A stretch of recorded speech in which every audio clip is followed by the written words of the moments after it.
How did Trump increase his support this much?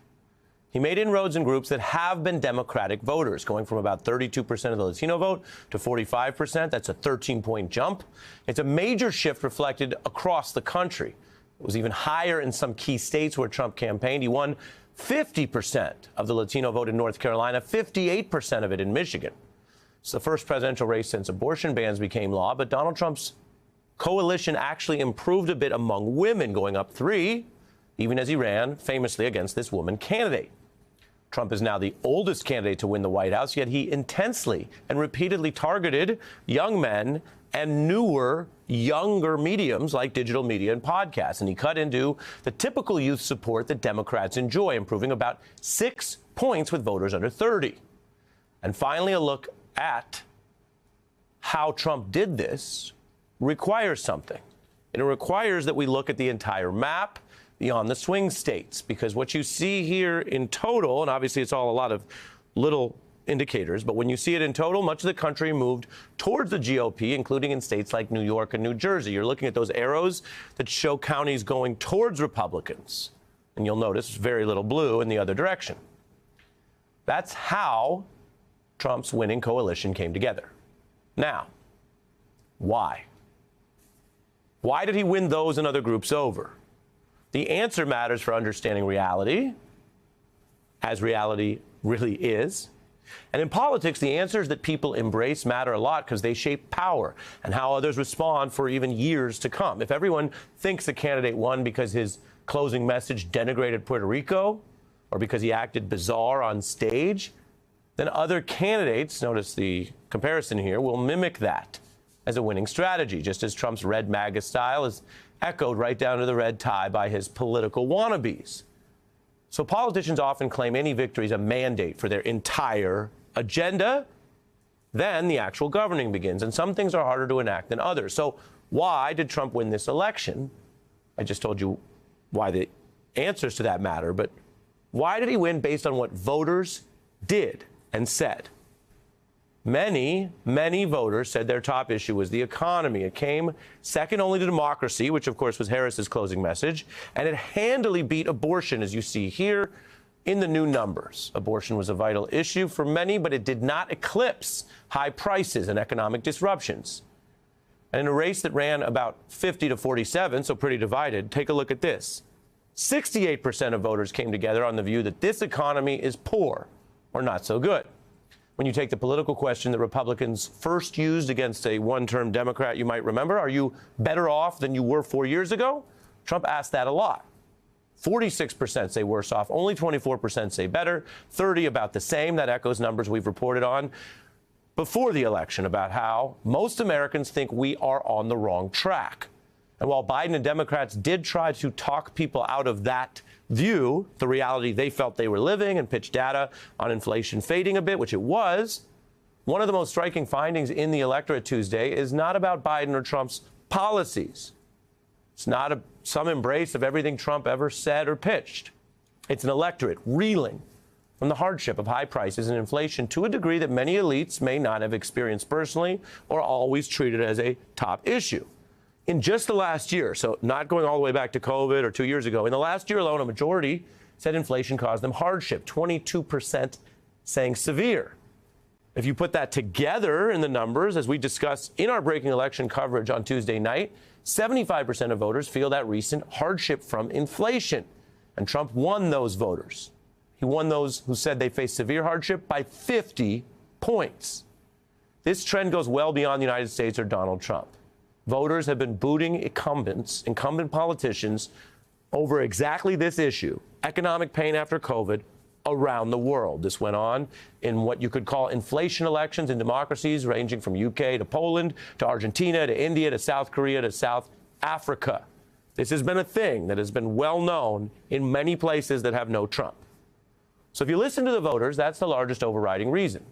If you listen to past elections, it's an iron law of politics that incumbents are most likely to lose when the economy is bad. Now, there's a reason the most famous political saying in American politics still remains, it's the economy, stupid, from our friend James Carville. Those trends suggest some reasons why voters who've long disliked Trump could pick him over the incumbent party's vice president. There are people across ideologies who have come together on backing the tenets of just trying to maintain in the United States the nonpartisan goal of the type of society that Trump has defiantly opposed: democracy, human rights, and some basic respect for fellow citizens. Not having a leader who talks in a way that would get you fired from your job or booted from a bar or worse. But one part of that process is what now? Trump's Democratic opponents may have to assess their own party's shortcomings. I'm not talking about some immediate surrender to Donald Trump's worst appeals or mimicking him, but Democrats could have the same hard, factual conversations they so often demanded Republicans have about their side, especially in the last 8 years. And even with the big trends just mentioned, it is relevant when you look at the results and the reaction in the country that the Democratic Party basically spent a year shouting down legitimate questions about President Biden, held some primaries, picked the results there, the voters picked Biden, and then the party pushed him out in a rushed top-down process. Relative to what we can do with more Border Patrol and more asylum officers. It was a slow start. There's no question about that, but I thought it was a strong finish. Kind of a DEFCON 1 moment. We have breaking news here. President Biden has announced he will stand down from the race. That process handed Kamala Harris the shortest runway ever for a new candidate against the headwinds I just mentioned. It skipped the voting process that all prior candidates tend to go through.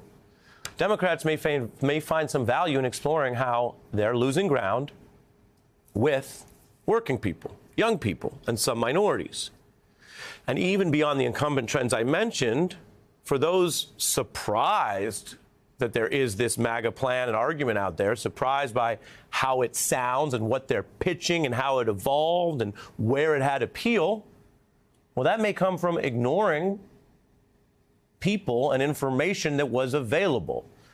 It's not a surprise to viewers of this program. As you can see here, we have been hearing from Trump's top aides, from Bannon to Navarro to Miller. We've pressed and fact-checked them according to our journalistic mission, but we've also, through that process, listened and followed their evolutions. That would be part of any informed activity in being alive and being a citizen engaging in politics. Bowing out on that, ignoring what's happening, puts you in a bubble. And bubbles are not only artificial, I can tell you bubbles usually pop. Now, whether Democrats look in the mirror or people listen more, that's really the politics, probably for the politicians. That's not the whole part of this section, though, of my report for you tonight. What now for our civil society? These 8 years of Trumpism have brought us a more divided, vulgar, cynical, and dishonest discourse in public life because of him and his apparent resilience and success. The examples are well known. I'm not going to hash through them all right now, but he attacks elections and facts.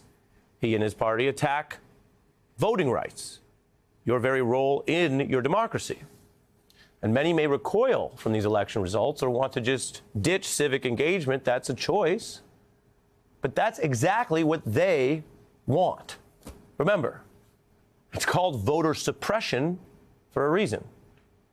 Abandoning ship may save you, but it probably won't save the ship. History is also instructive here. In past times of unrest and talk of American fascists, remember, some of our counterculture leaders have talked about turning on, tuning in, and dropping out.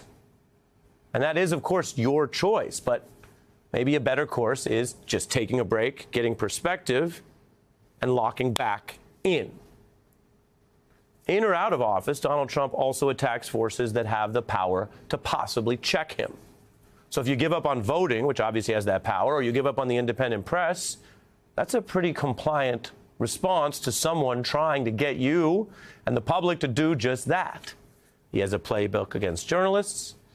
We know across the world, politicians often try to abuse power against journalists, dissidents, artists with independence and with followings because they matter. And think about it. It's especially true when an opposition, meaning fact-checking, accountability, independent information, when it's rooted in facts or independence, it's especially powerful because it's different than the political opponents who can often be dismissed as simply competing for power of their own. We also have guardrails in terms of what now. Sometimes it's voters. Sometimes it's the law.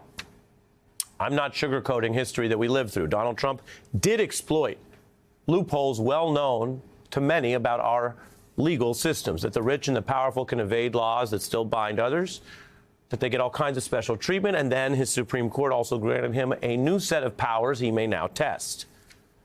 But that's only part of the story. He also was repeatedly blocked from abusing power, courts stopping his travel ban in its tracks, as you may remember.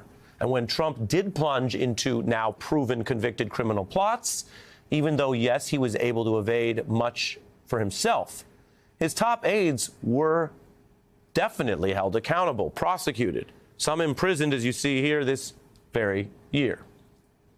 Trump's second-term hires could be more extreme.